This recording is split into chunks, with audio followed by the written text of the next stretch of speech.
In 1986, a teenage girl stood before a labyrinth, her eyes wide with wonder and defiance. The world saw a fairy tale unfold on screen, but she saw a journey, one that would define her life. Her name, Jennifer Connelly, a name that would dance through dreams, heartbreak, and quiet triumph. This is her story. She entered the world in 1970, cradled in the quiet of Catskill, New York.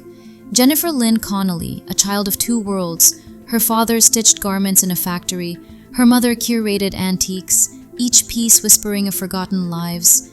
They soon moved to Brooklyn Heights, where the city's restless hum became her lullaby. At 10, a modeling agency spotted her. Her face, soft yet striking, began to fill catalogs and flicker in commercials. But beauty, even in a child, comes with a shadow. The camera loved her, but it didn't know her. She was shy, introspective, more at home with books than flashbulbs. Yet the lens kept calling, pulling her into a world that saw her face before it saw her heart. Childhood slipped away, replaced by a role she hadn't auditioned for. Society taught her early, to be seen is to be shaped. By 14, she was in Italy, filming Phenomena under Dario Argento's gaze. Her screams pierced the surreal horror, her presence haunting even through insect swarms. Then, at 16, came Labyrinth in 1986. As Sarah, she navigated a world of puppets and riddles, facing David Bowie's enigmatic Goblin King. The film stumbled at the box office, but her performance glowed, a beacon for misfits and dreamers. She was still a teenager, her life a strange duet of high school and Hollywood.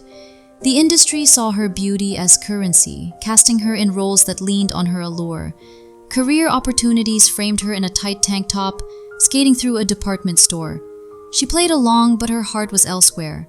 She enrolled at Yale, then Stanford, craving ideas over applause. The world wanted her to sparkle. She wanted to understand herself. What does it mean to be desired before you're known? Jennifer was learning, step by step, that fame is a labyrinth too, one with no clear exit.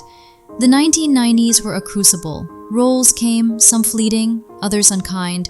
The hot spot draped her in sensuality, her character a pawn in a noir game. Critics praised her presence, but rarely her craft. She was called a muse, a vision, her body a canvas for others' fantasies. Hollywood's gaze was unyielding, women were to be adored, not complex. Yet, Jennifer resisted, quietly carving her own path.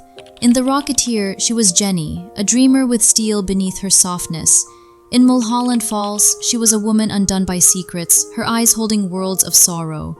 Each role was a fight to be more than an image.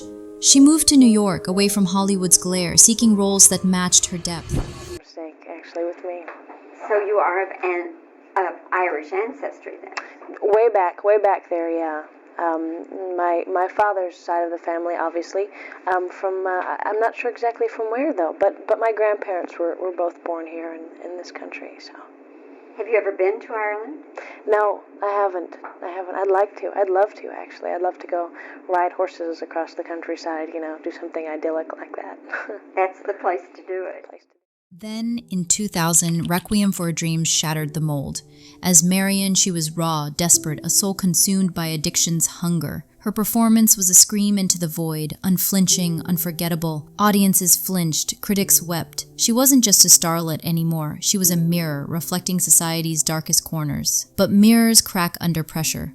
The role left scars, a reminder that art, like life, demands pieces of you.